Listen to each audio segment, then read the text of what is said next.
Il y a quelque temps, je vous avais posé une question.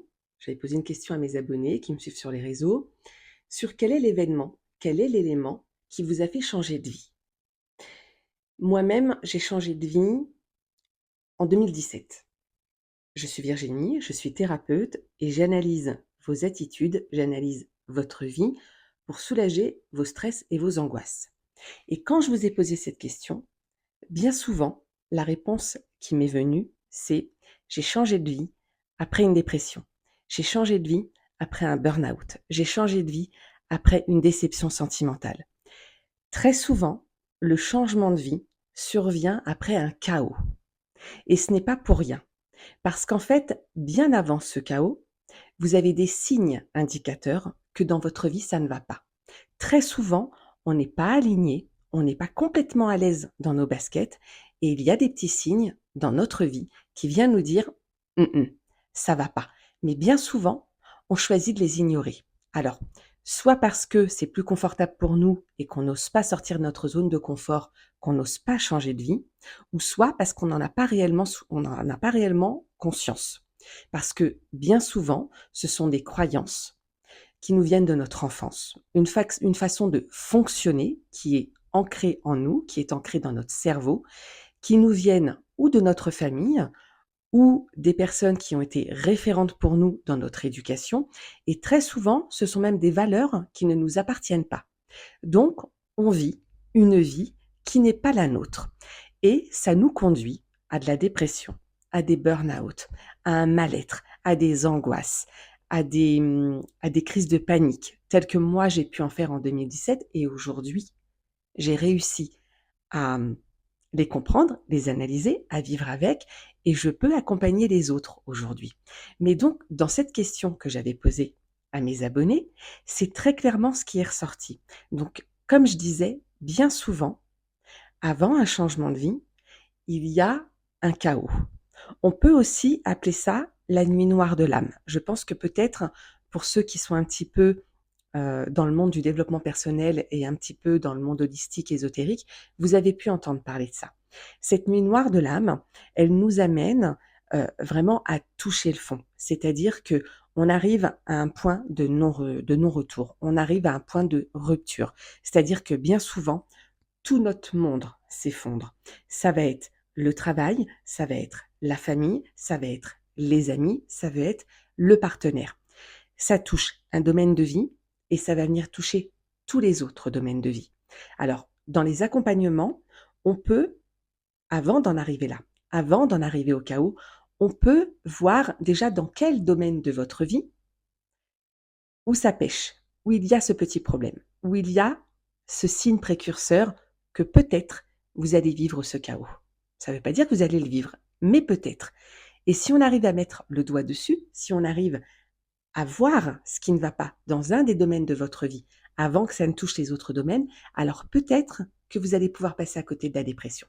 Parce que bien souvent, on est dans une routine, on a la tête dans le guidon et on ne voit pas ce qui va pas. Et on lutte, on est là en train de ramer à contre-courant, alors que bien souvent, parfois, il faut lâcher les rames, il faut se laisser porter et ça nous laisse l'occasion d'être en introspection, de réfléchir et de se dire: «Est-ce qu'aujourd'hui, je vis vraiment la vie que je veux?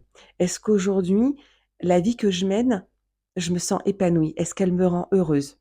Est-ce qu'aujourd'hui, je vis dans la ville ou dans le pays où je rêve d'être? Est-ce qu'aujourd'hui, je fais une activité qui m'élève, qui me fait du bien quand je sors du travail?» Parce qu'évidemment, c'est difficile de vivre tous de notre passion. C'est très compliqué, surtout pour certaines passions. Quand on est un artiste, vivre par exemple de sa peinture, c'est très compliqué, même si certains y arrivent. Donc, on est obligé d'avoir un boulot alimentaire. Et parfois, ce boulot alimentaire, qui nous sert à payer les factures et à manger, il ne nous épanouit pas complètement. Donc, c'est bien d'avoir une activité à côté. Mais jusqu'à quel point cette activité nous nourrit? Et donc, c'est important d'avoir une activité qui nous nourrit. Donc, tout ça pour vous dire que bien souvent, on n'a pas conscience qu'on marche à côté de nos pompes et qu'on est dans une routine, qu'on est en automatique. Et ce mode automatique, si on s'en rend pas compte, il va venir nous bouffer, nous manger jour après jour jusqu'à ce que notre corps lâche. Parce que bien souvent, on ignore les signes, les indications que notre cerveau nous envoie, c'est-à-dire on va avoir un message de notre inconscient et notre conscient va l'analyser et il va se dire: «Non mais c'est pas grave, je vais faire avec. Non mais ça va aller. Non mais c'est la vie, c'est comme ça. Oui mais mes parents, ils ont toujours fait comme ça. Bah oui mais on peut pas tout avoir». Des croyances et des pensées qu'on se répète en boucle parce qu'on a eu l'habitude de les entendre.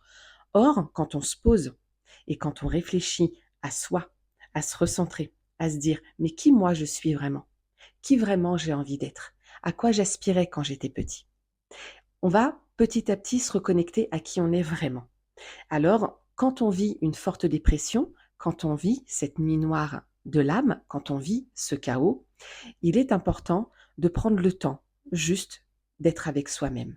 Il est important de prendre le temps de se dire: «OK, là je ralentis, je freine, je prends du temps pour moi. Oui, je m'accorde peut-être un arrêt maladie, chose que vous ne feriez jamais en temps normal.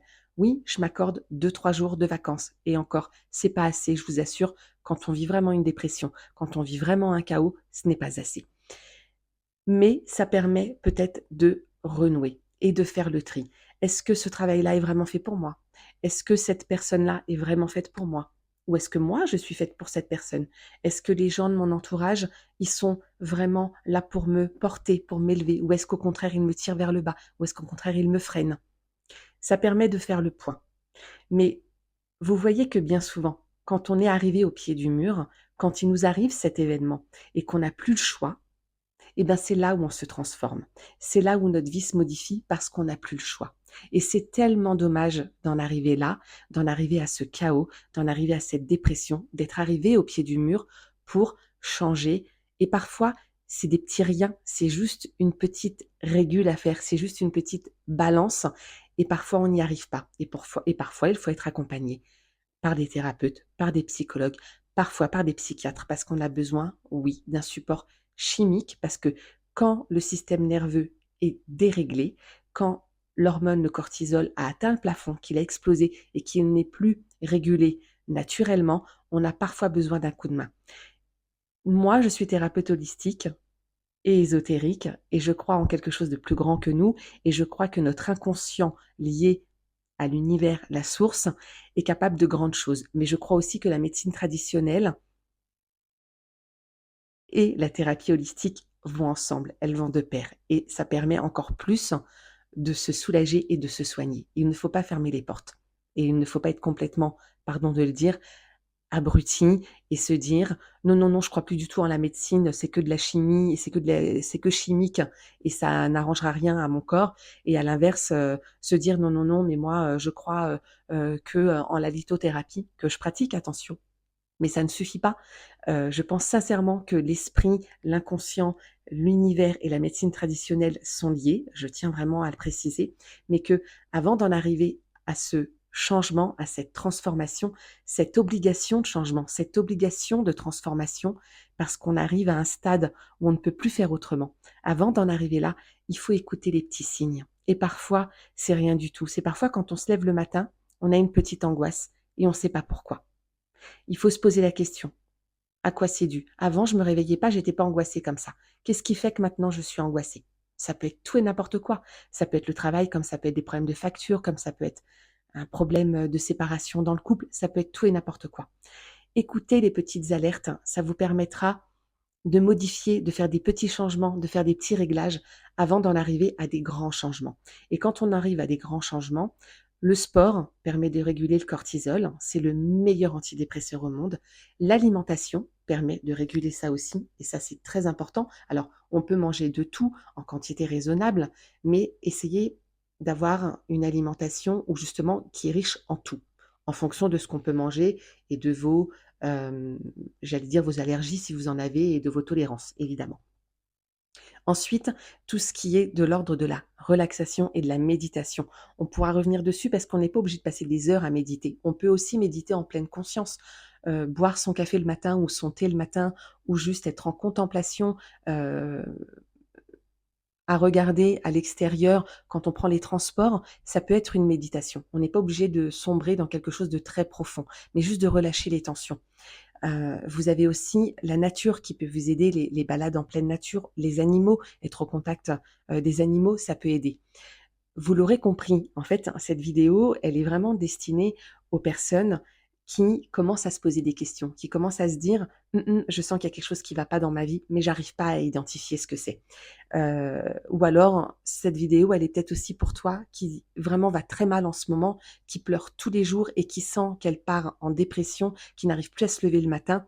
Et ben là, il est temps de te faire accompagner parce que très souvent, c'est difficile d'en sortir tout seul et très souvent, quand on a une très forte dépression, et ben le corps fait ce qu'on appelle une immunodépression. Ton système immunitaire va chuter et tu vas te choper toutes les conneries qui traînent, voire des grosses bactéries. Et moi, c'est ce qui m'est arrivé et je me suis retrouvée hospitalisée.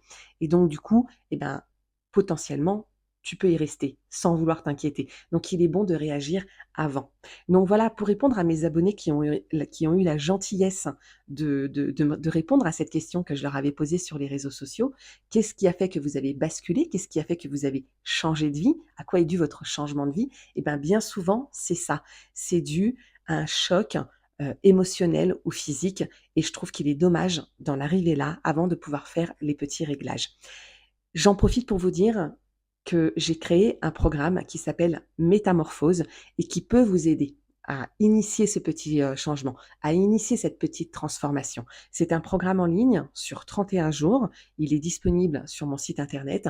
Je vous mettrai le lien quelque part, à un prix complètement abordable et vous pouvez le suivre à tout moment, à votre rythme, quand vous voulez pour justement peut-être éviter de sombrer dans ce chaos, peut-être éviter cette nuit noire de l'âme et que ce soit plus léger pour vous si vous êtes dans une période où vous n'allez pas bien. Ça peut vous aider à remonter la pente. Et puis n'hésitez pas à me contacter sur mon site internet. Vous avez mes coordonnées, vous pouvez m'écrire un mail, vous pouvez m'appeler et je serai toujours là pour vous répondre. Et le programme Métamorphose, bien évidemment que je suis là pour vous accompagner et que vous pouvez m'écrire via WhatsApp. Il y a un suivi. Voilà, vous n'êtes pas seul. Voilà, je voulais répondre à mes abonnés par rapport à ça, ni plus ni moins, une petite vidéo, très, j'ai envie de dire, au pied levé comme ça, mais parce que c'était important pour moi de partager au plus grand nombre.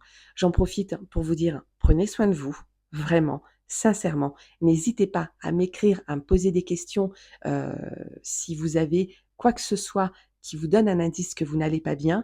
Je sortirai d'ailleurs un quiz par rapport à ça, par rapport à savoir si vous êtes vraiment en dépression ou si c'est juste un petit mal-être. Donc continuez à me suivre sur les réseaux sociaux, n'hésitez pas à m'encourager. Je vous embrasse, prenez soin de vous et à très vite pour une prochaine vidéo.